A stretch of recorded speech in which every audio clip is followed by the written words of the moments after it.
All right. We are back here at Song of the Day, coming to you from the Rock Cave. I'm your host, Mark Pierce. It is Sunday. It is slow down Sunday. We're going to slow it down yet again today. Hope you're all doing well. Beautiful day in New England. Hope it's the same wherever you are. What are we doing today? We're going back to a big one. October 24th, 1971, 50 years ago, Don McLean releases his magnum opus, American Pie, 8.5 minutes long. You know, we could end up talking a long time. We're not going to end up talking a long time about this, but if you really wanted to, you could. But anyway, American Pie, this song. This is like one of the earliest songs I remember as a kid. I don't know about you, but if I think back, I'm pretty sure it's one of the earliest ones I remember singing the words to. Just saying, I don't know. That's true for me. He was 24 years old when he wrote this song, and it went to number one for 4 weeks starting in January 1972. A two-sided single, the song being 8.5 minutes, so American Pie Part 1, American Pie Part 2 on the other side. And people had to buy the album to play the whole thing, obviously, front to back. He got double royalties for when someone played that whole thing, apparently, because it's playing two songs. How about that? And that album cover, the iconic album cover. I mean, some people just bought the record knowing nothing about it strictly because of the genius of the album cover, knowing nothing about it. And, I can picture it in my head. I don't know if you can picture it in your head just from someone saying it. So that's pretty cool. So what's the deal with this song? So much speculation over who this song is about or what it's about. Really, the only other argument in the history of rock and roll, it's kind of like Carly Simon not saying who You're So Vain is about. Was it James Taylor? Was it Warren Beatty? Who was it, Carly?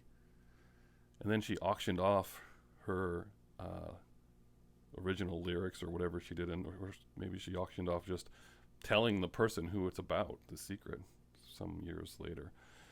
And so Don McLean did sell the original lyrics to this song in 2015 for $1.2 million, and that's when he talked a little bit about what it was about. He has acknowledged some things, probably the easiest of things, but there are websites that are committed to deconstructing the entire song line for line and guessing what it's about. If you want to just sum up the whole song, it's basically about the cultural, political decline of in the 1960s and the death of the American dream after John Kennedy was killed.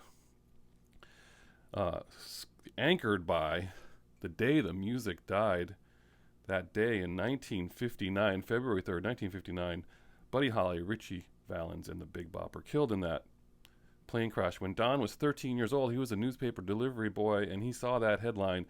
And Buddy Holly was his favorite artist, and he was just crushed. And there is that line in there when he saw the paper, the headline in the paper. He coined the phrase, the day the music died. That's where that reference comes from. That's where people got that from. So that's pretty cool as far as that's concerned. But we did an episode on the day the music died, and it was a pretty big deal. It also represents the death of the 1950s music, right? In the 1960s, everything's changed. I mean, it goes on and on. And we could talk a little bit about it, but all we know is that for sure it has to do with that accident, and he did acknowledge that the reference of Jack Flash and Angels Born in Hell is a reference to Altamont, that free concert by the Rolling Stones where Meredith Hunter was killed, and they had Hell's Angels as security, if you haven't seen that documentary. So that is a reference there. And he won't say a lot of the other things. He says it's open to interpretation. It's poetry. It doesn't matter. It's what you make of it. So people will say that the reference to who was the jester that sang for the king and queen, and they said the jester is Bob Dylan. Why do they think that? Hard to say. But Bob Dylan's been asked about it in life. Like, how do you feel about being called the jester? And he says, well, if a jester writes songs like da-da-da-da, then I guess I'm a jester. Jacob Dylan asked him one time if he was the jester in the song, and he said, well, I don't really know, but your dad would make a great jester.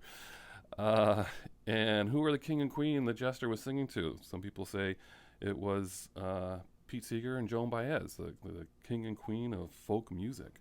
The king could be Elvis.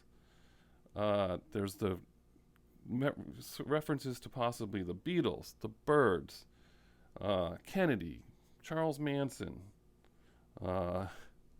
Nixon, LBJ. I mean, it goes on and on. So it's basically a song about a generation. And what a brilliant song it is. Just the way it's written, the way it tells the story. He did have a verse in there that was more upbeat towards the end, but he scrapped it because he said he was not feeling upbeat about America at the time. And who knows, maybe he just made some stuff up and it wasn't really that deep. Maybe when he said the jester was singing for a king and queen in a coat borrowed from James Dean, maybe that just rhymed and there was nothing really more than that. Who knows? But when asked what it means, he once said, "It means I'll never have to work again." Anyway, he's proud of the work, of course, and 50 years ago, this is just a really big song in a lot of people's life. And it's worth revisiting the whole thing. That's your goal today, is to play American Pie the whole 8.5 minutes today. Do that, and let me know what you think. There you go. If you want to dig deeper in that rabbit hole, just start Googling it, because you could go on and on and on about every single line and who it might be about. So if you're bored and you've done everything else, do that. Whatever it is you're doing today, like I said, have a good one. And as usual, I'll catch you on the flip side.